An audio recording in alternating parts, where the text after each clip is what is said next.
নমস্কার, জন্মাষ্টমীর শুভেচ্ছা জানিয়ে আজকের ভ্লগটা শুরু করছি। আজকে পুরো জন্মাষ্টমীর ভ্লগ নিয়ে এলাম। জন্মাষ্টমীতে কি করলাম আপনাদের সেটাই শেয়ার করছি। প্রথমেই তো দেখতে পেলেন তালের রসটাকে বার করে রেখেছি, আর এদিকে ফার্স্ট শুরু করলাম রান্না। অন্নপূর্ণার নাম নিয়ে পায়েস চাপিয়েছি, এদিকে কেক চাপিয়েছি। একটা ফ্রুট কেক বানিয়েছিলাম গোপালের জন্য, ফ্রুট কেক আর পায়েস। ওইদিকে হয়ে গেল, ওই দুটো হওয়ার পরেই পনিরের একটা সবজি বানিয়েছিলাম, আলু পনিরের নিরামিষ, একদম নিরামিষ সবজি বানিয়েছিলাম।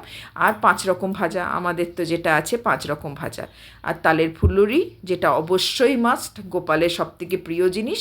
এটাই হচ্ছে তালের ফুলুরি বা তালের বড়া, যেটা বলতে পারেন, যেটা যে যেরকম বলে, অনেকে ফুলুরি বলে, অনেকে তালের বড়া বলে। যাই হোক, আমিও তালের বড়াটাই বলি। যাকে এদিকে তালের বড়া, তারপরে লুচি, সুজি, পায়েস, মালপোয়া, 5 রকমের ভাজা, পনিরের সবজি।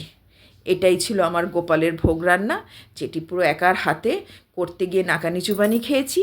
কেননা কালকে কাজের মাসিও আসেনি, মানে পুরো রাত 10টা অবধি সব রান্নাবাড়া করেছি, ঘরের রান্না করেছি, হাজব্যান্ড মেয়েকে খেতে দিয়েছি।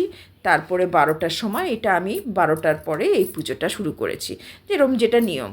এই যে দেখতেই পাচ্ছেন, গোপালের অভিষেক করছি, পঞ্চামৃত দিয়ে আমি গোপালের অভিষেক করেছি। তারপরে সুন্দর একটি জামা পরিয়ে, নতুন বস্ত্র পরিয়ে তাকে গোপালের স্থানে গোপালকে বসিয়ে দিয়েছি। আমার গোপালটা কিন্তু ছোট্ট মতন গোপাল, খুব কিউট মতন, কিউটের ডিব্বা আমার গোপালটি। একদম ছোট্ট ছোট্ট গোপাল আমার, ছোট্ট তার দোলনা, ছোট্ট তার সব কিছু আমার। যাই হোক, ছোট হোক বড় হোক, গোপাল মনে আছে, মনেই সবথেকে বড় জিনিস। মনের ভালোবাসা বা মনের শ্রদ্ধা বা যেটা আরাধনা করি, আমার কাছে সেটাই প্রিয়। এই যে গোপালের সব অভিষেক করে দিলাম, তারপরে প্রদীপ জ্বালিয়ে এরপরে সব বাদবাকি পুজো আরতি সবই করেছি। যেটা যেটা করতে, দেখুন আমি কিন্তু খুব নিয়মকানুন জানি না, যেটা আমার মন চায় আমি সেইভাবেই করি। সুন্দর করে ভোগ রান্না করে গোপালকে দিই, তারপরে আমি তাকে সাজিয়ে গুছিয়ে যেটা করার, এই যে দোল দিয়ে দিচ্ছি। আপনারাও সবাই এরকমই করেন জানি। এরকম আমি আমার মতনটা আপনাদের সাথে শেয়ার করলাম, নিশ্চয়ই সবাই কম্পেয়ার করতে পারছেন। আরেকটা জিনিস যেটা করেছি, এই যে গোপালের সামনে কেক রাখা আছে, কেকের ইয়ের উপরে জ্বলবে না, স্পার্কেল জ্বলবে না, তা কখনো হয়? তাই স্পার্কেলটা দিয়ে কেক কাটা তো আমি তো আর ইয়ে করতে পারছি না, গোপাল এসে তো কেক কাটতে পারছে না, আমরাই কেক কেটে এটাকে গোপালকে দেওয়া হয়েছিল।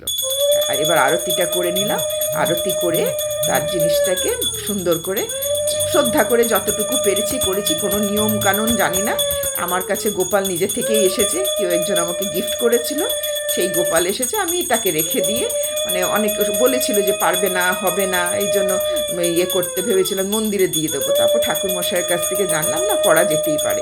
আমি আমার মতন করে গোপালকে সেবা করি। আমার খুব প্রিয় গোপাল, গোপালকে আমি সেবা করি, যতটুকু মন চায়, মন দেয় বা শরীর দেয়, সেইভাবেই আমি করি।